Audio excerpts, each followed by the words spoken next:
Ste opazili, da na Instagramu nikoli ne dežuje?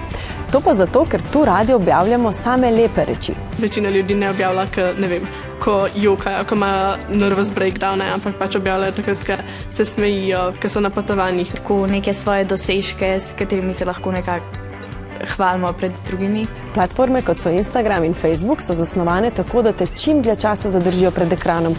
To pa močno vpliva nate. Vem, da algoritem gleda na to, kaj ti lajkaš, komentaš, kaj tudi sam postaš in pač ne gleda na to, te to priporoča. Algoritmi delujejo teh platform na način, da otroke zadržujejo prekomerno, kot bi bilo dobro recimo v teh okoljih, ne, da jim nekako konkurirajo njihovim ostalim aktivnostim v življenju. Otroka takrat, ko že recimo nekaj ur ni pri Snapchatu, opozori, da vrni se k meni in me poglej.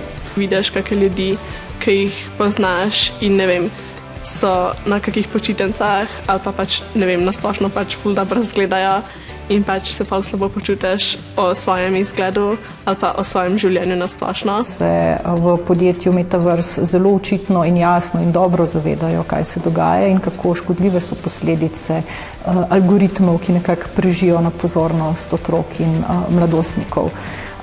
Zakaj pa nič ne ukrenejo? Zaradi tega, ker jim je več do profita kot do dobrega počutja in dobre izkušnje otrok in mladostnikov. Lahko praktično kdorkoli naredi profil brez kakršnekoli težave, samo da napiše starost, ki v resnici ni njegova. Predlagam, da jutri spremljaš, koliko časa preživiš na družbenih omrežjih in nam številko pošlješ na naš Instagram. Jaz mislim, da bi bilo 1,5 ure do 2 uri na dan čisto redo. Včasih vsem malo preveč, ampak se niti ne sekiram za to.